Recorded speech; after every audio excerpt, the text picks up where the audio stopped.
Hello one and all, it's Patreon update time! I have a lot of things to let you know because it's been a while since I've done an update, and also May has been a very interesting month for many reasons. I have a few things on the table here that has no bearing on anything, and some of that doesn't either, but some of this is to illustrate some stuff of what's going to happen, what just happened, and some other just general announcements and thank yous. So, first of all, as always, thank you very much for your support. I continue to be blown away by the level of support I receive here on Patreon, and it's amazing. Thank you. And what I want to start off with this video is by saying, along those lines, ooh, I just noticed one of my lights has some dead LEDs in it. Neat. Anyway, along those lines, one of the things that I have expressed a few times, and every time I have, you all tell me not to worry, which means a lot, is that sometimes I have slower months, and May is going to be one of those months, but for a few different reasons. First of all, the beginning of May started out really well. I've already met my goals as far as the channel's performance is concerned, because the Flex Play video did extremely well, and it's finally died down, but it continued to do well for about a week, which doesn't typically happen. Your usual YouTube video these days in 2019, you get all of your views on day 1 and 2, and then it just tapers off. And I had about a week of really good views on the Flex Play video, which was great. May also was really cool because if you didn't see, and I don't know if you would follow Hank Green at all, but Hank Green made a Vlogbrothers video, which I mailed him the Flex Play disc for. He contacted me and he wanted to do something regarding the waste aspect of it, which was really cool because I've been a fan of Hank's for a very long time, so that was just really cool to be able to help him in that way. So I will link to that video if you'd like to see it. And he was the perfect person to talk more about how we imagine waste. And that was really good. That was really cool. Anyway, that's my last braggy bit about how May started. Then May got weird really quickly. So I am wearing my ABC Stores shirt. And ABC Stores is a local, I guess you'd call it, chain of convenience stores in Hawaii. And the reason why I have this shirt is because my brother has, for the past 5 years, lived in Honolulu. And I should also say to patrons who have been patrons for a long time, I repeat myself a lot because there's new patrons who don't know some of this stuff. So, and I have found out that typically patrons don't watch the older videos, which is totally fine. You don't have to. Plus, they're kind of hard to find as the way Patreon structures things. But anyway, because my brother lives in Honolulu, I don't typically get to see him that frequently because, if you're unaware, Hawaii is really far away from anywhere else on the planet. It is actually one of the most remote places on Earth as far as distance from there to another landmass. So it's just difficult to see him. And as it turned out, there was a trip that got planned. This is the fastest I've ever done anything, and it was pretty crazy. He ended up having to go to Atlanta for a work conference, and I don't know whose idea this was. It was either my mom's or his own idea. It was basically that, would you like to come to Atlanta so we could see each other? Because here's the other thing. When you live in Hawaii, getting a flight to the mainland, typically they leave Hawaii in like the afternoon, and Hawaii does not follow daylight saving time. So right now, Hawaii is 5 hours behind Central Time, where I live, and 6 hours behind Eastern Time, where we met. And so typically you leave at like 4 p.m. Hawaii time, and you arrive at your destination very early in the morning the next day. So he had a flight into Atlanta at 7 a.m. the day before his conference, because unless you're crazy, you're going to give yourself an extra day to recuperate from your flight. And so it just turned out to be that I would have an opportunity to meet him. We did a bunch of cool stuff in Atlanta, although technically we were staying in Decatur, Georgia, because his thing was at Emory University, or somewhere near there. But it was really cool, had a lot of fun.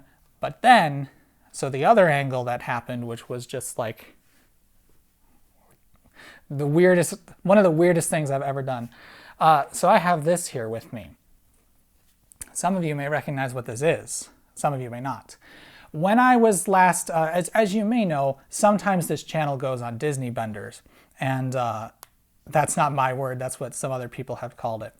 And I wasn't anticipating doing anything Disney related for quite a while because I didn't have any trips planned there until much later in the year.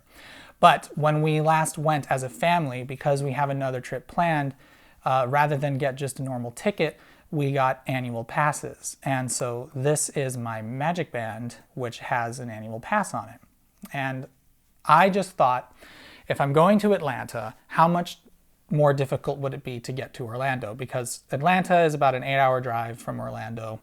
And I was thinking I could do a round trip flight into Atlanta, rent a car, drive to Orlando, spend a couple days to get some footage, and then drive back to Atlanta. And ended up going a little more differently than that because the flights were cheap enough where it actually made more sense to just do 3 one-way flights, once to Atlanta, Atlanta to Orlando, then Orlando back to Chicago. But in any case, I spent a few days at the most magical place on earth by myself to get footage for stuff. And I have so much footage. This hard drive has a folder in it with probably 100 gigabytes of footage, and it's fairly compressed because I used my phone to get it, but it is, I haven't even counted this many files. It is a long time worth of a lot of footage, and that is the main reason why I was there. And because I have a few ideas of videos that I would like to make regarding certain aspects of the technology around the resort. One of which is these things themselves. However, I did not get footage that I needed because I was not staying on property. I was using my Magic Hilton discount, which I still have for who knows how long. And that was part of the reason why this was like the least planned trip I've ever done. Because it started out as, hey, it'd be nice to see my brother. And then, well, I'm 2/3 the way to Orlando. How hard would it be to finagle that? And then looked up the Hilton team member rates to see if any were available, and they were. For those of you that don't know, my background is actually the hotel industry, and I'm still technically employed by a hotel as what we call pool status, mainly because it's a nice thing to do every once in a while, and I still get the Magic Hilton discount for employees. And so it worked out that there was a hotel that's available, which I was shocked because it started to get busy down there, and let me tell you, oh boy, it was busy. But anyway, I'm just telling you this because in the future, there will be some videos related to Disney. And I will tell you what one of them is because it's a topic that I'm really interested in, and I don't think gets a lot of coverage because there are tons of Disney channels. I mean, if you want to learn about the Disney parks, there are gazillion channels out there that you can watch. Some of my favorites are Offhand Disney, TPM Videos has done some pretty good stuff. Disney Dan is pretty good, but I don't really follow him. And then also Defunct Land sometimes does Disney parks related stuff. So those are some good channels to check out. I'm not interested in doing videos on attractions and stuff like that because that's not really, I mean, obviously they interest me, but that's been done a million times. I'm more interested in the nuts and bolts of how does this place work? And that's what the video that I went there specifically to get footage of is about. And I will explain that later. I'll tell you when I'm going to do that in case you want to avoid spoilers.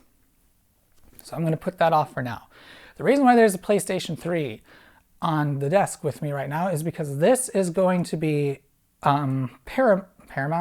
instrumental in the making of the next video, which will come out hopefully by the end of May. And I mean, it better, because I want to get one more video out for May.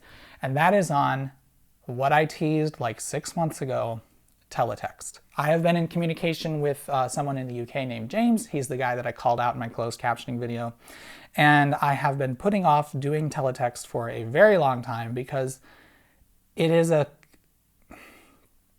this is going to sound weird, but it's a topic that I find intriguing, but I don't really have a connection with because it was not a thing here in the US. Teletext is, and so, okay, so all of my European patrons, who I don't know how many I have, but presumably a lot, you probably all know what teletext is, and that's great, but I don't really. Like, I know what it is, but I've never used it. I don't really understand the context around it. I just know that it is a thing. And James had been bugging me forever to do a video on teletext. And when I did the closed captioning one, which the decoder is right down there, then it was like, well, now I'm committed to doing teletext because it's fundamentally the same technology. Although, what's really interesting is that teletext is way more advanced and also way older. So, go figure. But teletext is the video that I plan to do next, and to make teletext work, because basically, you are very hard pressed to find a TV that was for sale in the US that can decode teletext, let alone find a source to show teletext. I'm going to cheat by simply showing images of teletext on screen. And so the PlayStation 3 is how I have done nearly all things where like my face appears on the TV or something where, you know, I want to put something on TV, because the PS3 has, and I realize it's backwards now, it has a USB port and also composite out. So what you can do is you can just stick MP4 files on a flash drive and it will play them on a TV. So it is the most, like, I'm not a gamer at all. I bought this PS3 in 2014. So like the PS3 was already quite old when I bought this thing. It's the super slim model. And I bought it actually to take with me for my college program at Disney, to have something to do. So, and I've probably played maybe 100 hours of games on this thing in its entire life. It has been a tool far more than it has been a game machine. But anyway, so that's why it's here. So I'm going to basically fake all the teletext imagery because that's all I can do. So I have a lot of testing to do, which is also part of why the teletext video has been taking so long, because I have to figure out how I'm going to make it actually work. But that is what the rest of May is going to be devoted to doing. I really want to get this started. I want to see how the video does, and it's like I said, my internal struggle is it's a topic that I really don't have any idea how it's going to perform, and I think a lot of what James wants specifically, and I don't believe he's a patron. If you are James, then you've flown under the radar for a long time. But you know, James is extremely proud of teletext and Britain's history as far as making it work. And I think, you know, yeah, it's actually quite intriguing. But as an American, it doesn't register with me. So it's amazing. I think it's absolutely amazing what it is. But at the same time, I feel weird making a video about it, because I've always liked to do videos that I like have a really deep understanding on. And yeah, basically I committed myself to this video, and I'm going to do it because I think it's a story worth being told, and also I said I'm going to do it. So there's commitment right there. But so that will be happening. If any of you, and I will put this to you, because to those of you who are in parts of the world where teletext was a thing, or CFAX if you're British, which again, that's another one of the things. CFAX is teletext, but like, were they used interchangeably, or did people generally say CFAX because CFAX was a teletext service? Anyway, there's some nuance that I just don't have the context for, which makes me feel kind of unqualified to make this video, which is why I've been hesitant to do it. But, you know, research is how I do most of my videos, at least as far as the specifics. You know, it's all of my videos have been, I'd like to do a video on this thing, and then try to do research on to fill the gaps in my knowledge, and then just go from there. And that's been pretty much how every single video has been made. That would be neat. Let's figure out how it works. And now you guys have enabled much more in the way of topics, because now I can afford to actually buy the things that I want to make videos about, where in the past it was basically like what's on hand. And that's, you know, all of my older videos and much of what's in the set behind me is just stuff that I've collected from like middle school onwards, because I've been that kind of a person ever since then. But now that, you know, like the Sunbeam Radiant Control Toaster video, which that was literally a case of, I've heard about these toasters, they look pretty interesting, let's go and buy one. And before Patreon, that would be a really risky thing for me to do, but now it's not, so thank you. But anyway, so Man, this is not a very coherent video, is it? Anyway, that is what is that is why the teletext video to me feels weird, because it's a thing that's very much just conceptual, and I will definitely be able to demonstrate how it works, but I also feel like it just, like, to me is a kind of an enigma, but I'm going to reach out to more. So I guess I should say the other reason why I want to get this started is that I'm going to do most likely 3 videos on teletext. The first one will just be talking about its history, what it is, and demonstrate it a little bit. And that one I'm pretty comfortable making because it is basically reciting facts from research.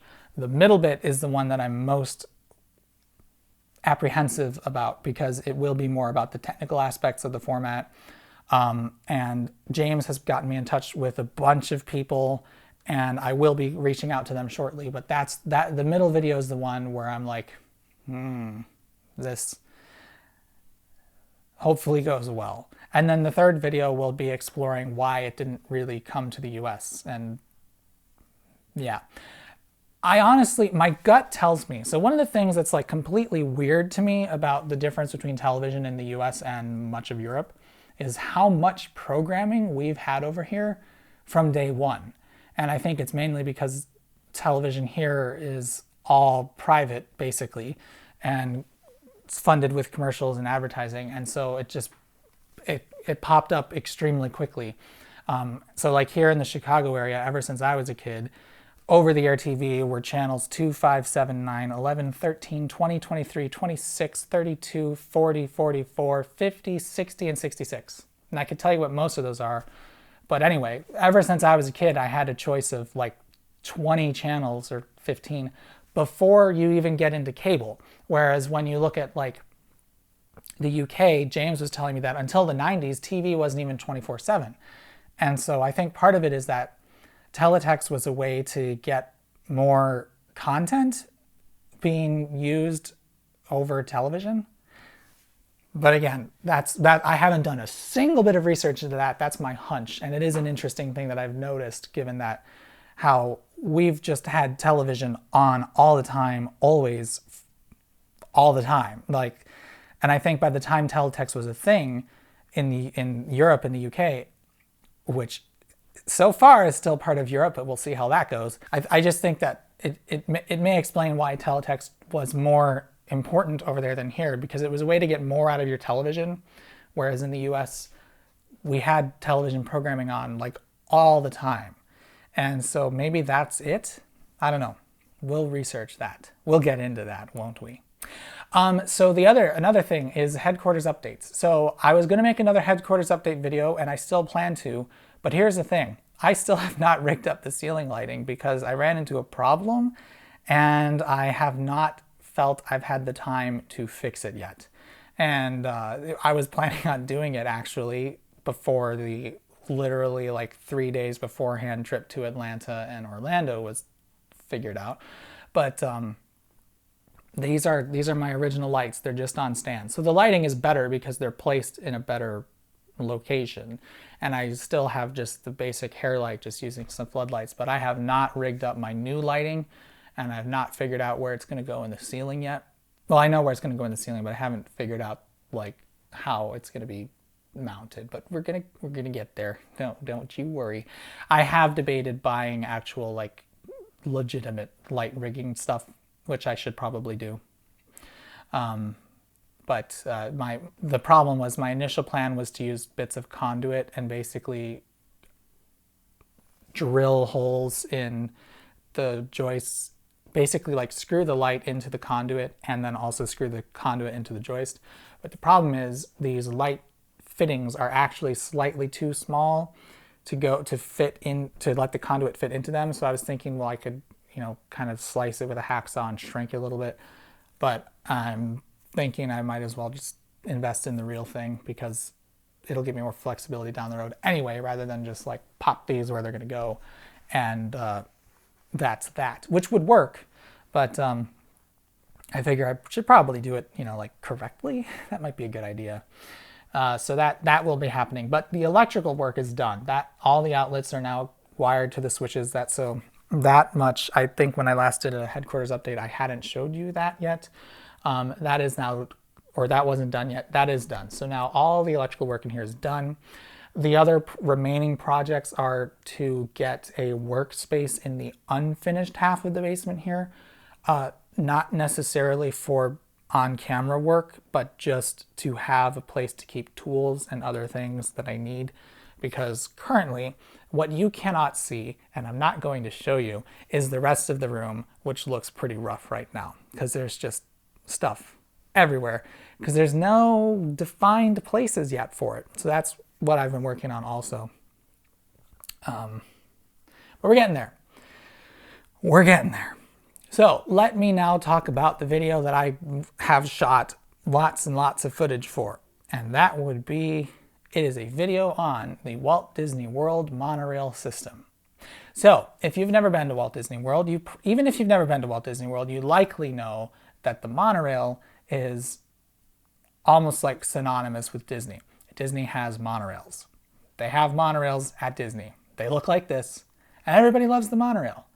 They have t-shirts that say, "Por favor, manténgase alejado de las puertas," from the little spiel that is always said every single time the doors close. It is a big part of the Disney universe, and people love the monorail.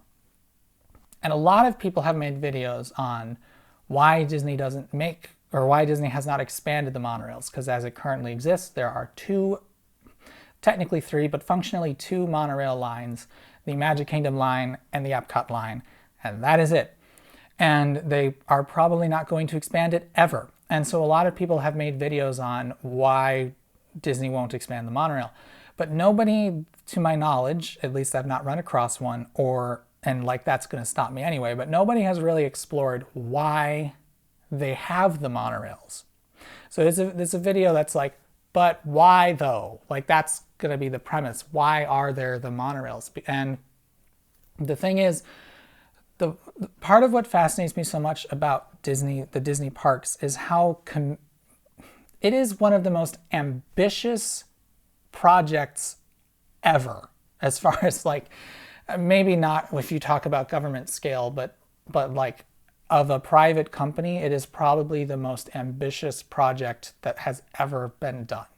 Because it's not, Disneyland was a theme park, and that's all it, to this day, they call it a resort, but it's basically 2 theme parks and 3 hotels, and then this downtown Disney district. But Walt Disney World was never as simple as a theme park. And the monorails are the biggest like piece of evidence of that, because the main function of the monorail is to preserve show. And that is one of the things that Disney is obsessed about to this day. If I didn't tell you, when I was a cast member, all Disney cast members learn the 4 keys, and they are safety, courtesy, show, and efficiency, in that order. So you do not sacrifice anything for safety. That's the first key. Courtesy, if you will sacrifice show and efficiency to be courteous, show is then the next thing. So you won't sacrifice efficiency for show, and then efficiency is the last important key. So it's a hierarchy. So safety is never sacrificed. Safety comes first, courtesy comes second, show comes third, efficiency comes fourth. And the main objective of the monorail is to preserve show. And this is the thing that's fascinating about it, is that basically at every step that could be taken to hide the real world was taken when Walt Disney World was being developed. And that goes down to the utilidors underneath the park that allow cast members to get between one area or the other without actually being seen. And there's just so many ways that they've hidden the real world, but the monorail is actually probably the most significant one, because one of the things that kind of ruins the magic of a theme, well, I shouldn't say magic, because that's just like Disney owns that, basically. No, that's not what I mean. But one of the things that ruins the aesthetic of a theme park is the fact that as soon as you exit, what do you see? A parking lot. And so it turns into, it's like as soon as you leave, you're confronted with the real world again. The monorail is the way that Disney separates the real world from the Magic Kingdom. And so the Transportation and Ticket Center, which is where you park, is about a mile away from the Magic Kingdom. You cannot see it from the Magic Kingdom except the tiniest little bits, but it's literally across a lake to hide it. And the whole point of the monorail is to get guests from the parking lot to the park quickly and efficiently. And so it's synonymous with Disney because pretty much every person who goes there at some, well, actually this is another part of the video, but every person who drives to the Magic Kingdom will probably take a monorail to get to the theme park. But I don't know how many people ever ask themselves why. And of course, there's also the ferry boat. You can take the ferry boat too, but the monorail I think is by far more popular.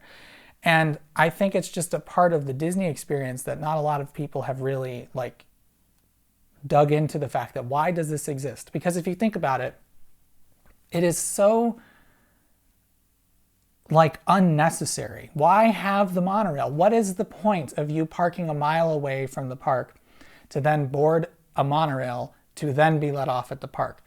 What's the point? A lot of people may think it's just to be showy because of the fact that it goes through the Contemporary and it shows off other parts of the resort. But yeah, of course, that is part of its purpose. But the main purpose of the monorail is to hide the real world from the Magic Kingdom. So that way when you exit the Magic Kingdom, you don't see a parking lot, you don't see a sea of infrastructure bits. You simply see an idyllic lake with the monorail station on your right, the ferry boats on your left, and the buses way to the left. And that's another part of the video which we'll be talking about, the fact that to address why aren't there more monorails, basically the reason is because buses are cheaper and they work just fine. But the other thing is if you stay at a Disney resort, you may have no reason to take the monorail. And that's part of why the monorail is kind of in this weird place, because it's a completely necessary part of the Disney experience for a large part of the people that go there, but it's also a completely unnecessary part for another large part of the people that go there. So I think it'd be interesting to explore that too. So that was almost the entire reason I went there, was to get lots and lots of footage of the monorail, and I have a lot of if I may say myself, gorgeous footage of the monorail at various settings. I got some, just in the parking lots where you can see them, some from the Contemporary, some from the Polynesian, some from the Grand Floridian, and many, many shots of the monorail going through our favorite place, Epcot, because Epcot is amazing. And that's another part, a more personal reason to go there was because Epcot is likely about to change significantly, because let's face it, it's really tired and dated at this point because it largely hasn't been touched since 1982. And the thing that the Magic Kingdom has going for it is none of the theming is, with the exception of Tomorrowland, rooted in time. It's all a timeless place. Adventureland is supposed to be like some last turn of the century adventure through the jungle. Frontierland is obviously frontier, the American frontier. Liberty Square is revolutionary America. And so it's all points in history. So that doesn't age because it's in the past. It's already aged. But Epcot was always supposed to be, well, not all of Epcot. Future World was always supposed to be futuristic and modern and whatever. And so in 1982, it looked really cool. In 2019, it looks kind of sad. I personally really love the aesthetic of Epcot, and I think a lot of people do as well because I recognize the retro-futuristic aspect of it. But I think a large portion of the more casual people that come to Disney would see Epcot as kind of depressing. And so I wanted to go there and, for lack of a better word, document what it looks like before they start tearing stuff out, which we know is going to happen. We just don't really know the extent to which that will occur. And Epcot has always been just possibly one of my, currently one of my favorite, maybe my favorite place on earth at this moment, because it's just one of the most pleasant places to be. And it's just, it's beautiful. I really think it's beautiful, but I don't know how much of that is going to stay the way it is now. So I wanted to get a lot of footage of that. And luckily, I haven't even brought this up yet, the reason my phone's on the table is because 4 or 5 months ago, I upgraded to the OnePlus 6T, and I'm so glad I did because this shoots 4K footage with optical image stabilization. So like most of my footage I got from this phone is excellent. It's perhaps a little more compressed than would be ideal. And there were some shots I've looked at that like it didn't quite stabilize correctly, but for the most part, it's very usable footage. My OnePlus 3 could only record in 1080p with stabilization. If you went to 4K, then it would be not stabilized. So you could do warp stabilization after the fact, but then you lose it. It's not as good as native stabilization. So I'm very, very happy to have this with me. Also because 4K video burns through battery really quickly, and because OnePlus has dash charging, what basically like I'd get down to 20% battery by maybe 3 in the afternoon. And I just drove back to the hotel, plugged it in for like an hour at the most, and it would be back up to full. And so that was really helpful. And it was also good. So this was just an interesting trip for me because it was less about doing stuff and more about filming stuff. So it was almost like a work trip, and I'm going to consider it that largely because, I mean, of course I did some fun things. And actually, for the first time ever, I ran into someone who recognized me. And I'm so glad it happened at Epcot. It happened in line for the Figment ride, which isn't the best because of all the places in Epcot for that to happen, that's like the worst place. But finally, I guess I'm famous on the internet now because someone recognized me. But it was only one person one time, which did kind of shock me. What shocked me was how quickly it happened, because it happened at the beginning of the second day I was there. So I figured it was going to happen again, but it didn't. But anyway, that was kind of fun. So hi, John. I don't think you're a patron. You didn't tell me you were, but if you ever end up over here, hi, John. It was nice to meet you. And I got my selfie taken with him, and it may end up on the internet at some point. Who knows? But anyway, so I want to let you know that that is happening. I put it to you earlier that if you have any ideas related to the Disney parks as far as videos that you would like to see, let me know, because I am going back, but not for, I hope not for a while, because I will tell you I am Disneyed out. Because part of that is just because it was really busy. It's the summer crowds already. But also just like, I've been there now, I've been there too much too recently. So I need to spend some time also just doing work because, you know, like that's good. But if you have, if there's anything you would like me to explore or you think would be worthy topic, do let me know. However, I will say that the videos that, so another video that I have some footage for that I may or may not do, depending on how well I can put it together, and this was a viewer suggestion, is on the Omnimover system, which is many of their classic attractions use the Omnimover as far as the ride system. But the trouble with that is that the only attraction where it's really easy to see is the Void? No, what is it called? The Little Mermaid ride, whatever its name actually is. Because the other two remaining, or the Figment ride you can kind of see. But unless I'm mistaken, there's 4 remaining rides. No, there's 5, but I didn't get footage of that. But 5 Omnimover rides at Walt Disney World. There is the Haunted Mansion, Spaceship Earth, Journey into Imagination with Figment, the Little Mermaid ride, and Buzz Lightyear Space Ranger Spin, which I did not get footage of that because the line for that ride is ridiculous and I don't enjoy it that much. So anyway, the Omnimover system, some people have asked me to do a video on that, which I might do. But what I would like to do more videos of regarding Disney tech, I would need way more backstage access than I currently have, and I doubt I would ever get that. Who knows, maybe, but I don't see Disney, that's just stuff that Disney doesn't seem to do. If they, and this amazes me, I think Disney Imagineering should start making content like that. They would have a killer YouTube channel if they would do some more of the behind the scenes. For example, the enhanced motion vehicle is, in my opinion, the best ride system that exists, possibly.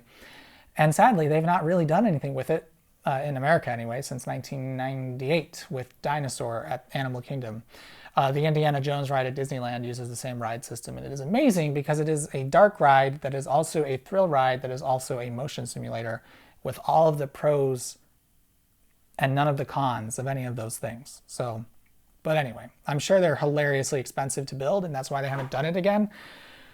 But anyway, that's the sort of video that like I'd love to make, would be to go behind the scenes and look at these ride vehicles and talk to the engineers who maintain them and find out like what systems are on them, what sort of actual stuff they do. But I don't think that content is possible for an individual like me to make. I think only Disney would be interested in doing that, and they probably have much tighter control over it than they would ever give to an independent creator. Who knows? We'll see. If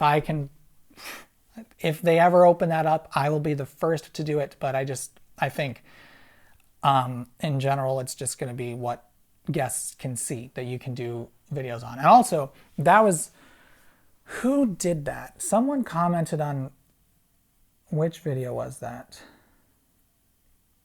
Excuse me while I think on camera. What was my most recent Disney video?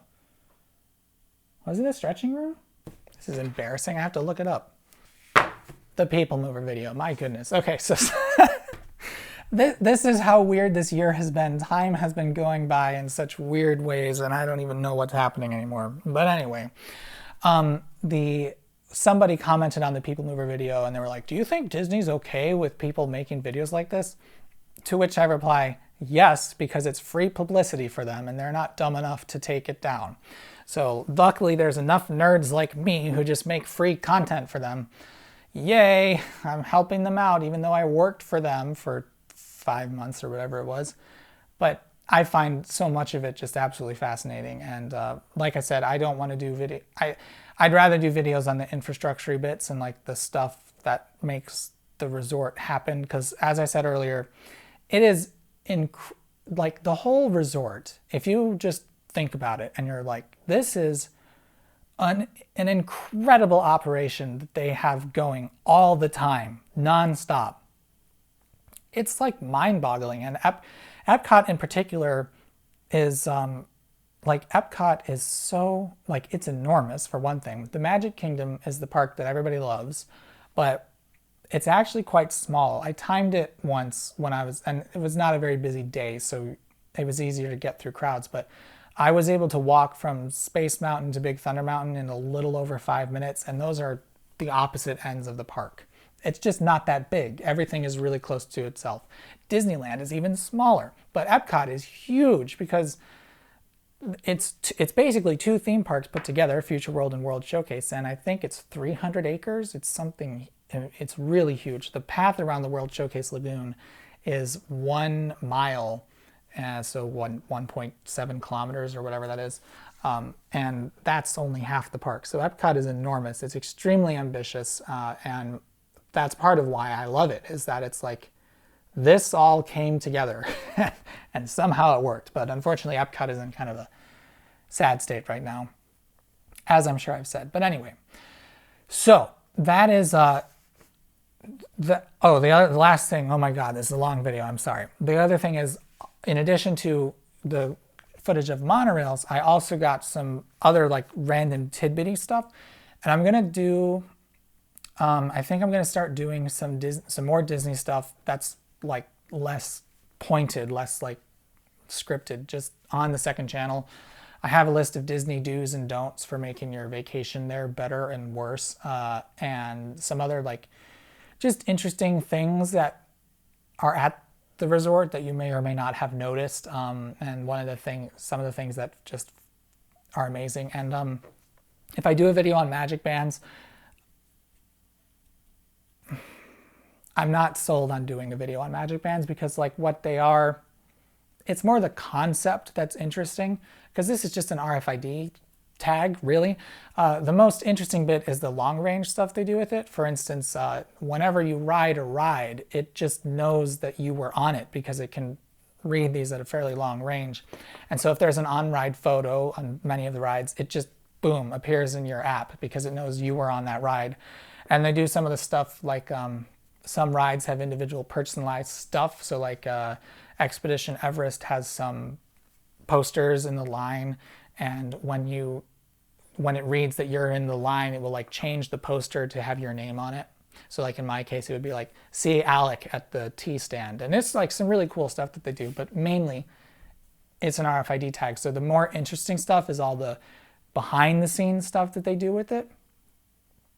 So I do think it would be worth a video, but I don't know.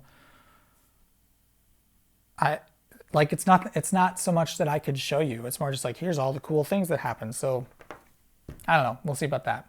But anyway, teletext is next. That rhymes. Yeah, teletext is next. I'm sorry that May is going to be a little slower, but I do have a hard drive full of stuff to make some cool videos in the future. And as always, thank you very much for your continued support. And when I finally do have the lighting finished in here, I'll give you the final tour as far as what this room looks like. And also, I think I gave you a little sneak peek. I have some padding up on the walls to help reduce acoustics, which hopefully you can have noticed are better. They're still not great, but it's not the sharp, echoey room it was at the first bit.